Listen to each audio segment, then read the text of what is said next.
Welcome to Franchise Empires. But, talking to the franchisees and validating the right way is, I think, one of the things that people say maybe they think they do validation the right way, but sometimes they don't. Right? They don't ask the right questions. They don't call enough franchisees to get a big enough sample size to really get the, a full spectrum of the operation, top, middle, bottom performers, and kind of why. And I think that's also where people get into franchises and get hurt, right? Because they just don't do the research the right way. The process is designed, by the industry. I mean, it's brilliant tactically, right? I mean, you have the validation typically either right before or right after discovery day. Like that's when it begins, I feel like. And for one, you've probably already gone through a big process of just narrowing down your brand list, like fatigue starting to set in. But then the brand's starting to lightly, sprinkle in some pressure, like, hey, like discovery day coming up, and you're trying to say, hey, I'm trying to call more Z's, but you're tired, you're starting to feel the pressure maybe. And then if you go to a discovery day, I feel like that's when people get emotionally bought in. And it's like been proven in every sales psychology book that people buy emotionally and then justify intellectually after the fact. So, I think you're right though, Drew. I mean, that's really the moral of any story. It's the most boring answer, but just talk to every franchisee possible. JT, even at 22% of the system, I think is what you said you talked to for Superior.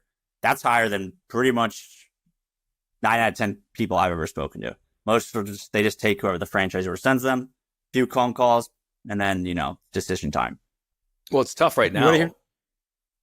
Just like right now for the cycle we're in, February 2024, where all these FDDs are 14 months old, right? Yeah. Like, so like you're missing 12 months worth of data of new franchisees that came into the system. Like, you got to sleuth the internet and track them down, to kind of get to them because they're not going to be in the FDD. Well, or ask the franchisor.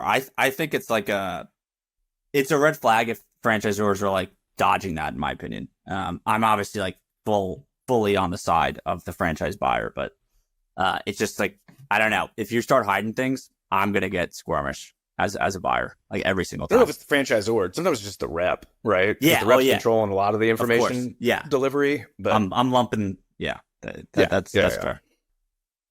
Yeah. From a validation standpoint, one thing I actually liked a lot about Superior is the people so they referred me to 3 people. Every brand does it. They're like, hey, here's 3 people you should talk to. They're similar backgrounds, similar, geography, and then somebody who's a top performer that you want to talk to.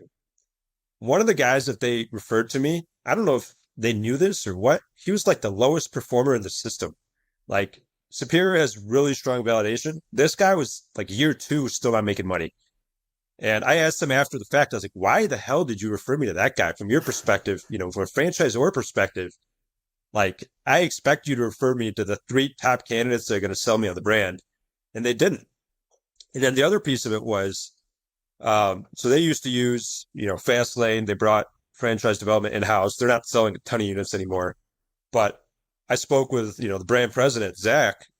Zach is not a salesman at all. Like, that's just not who he is.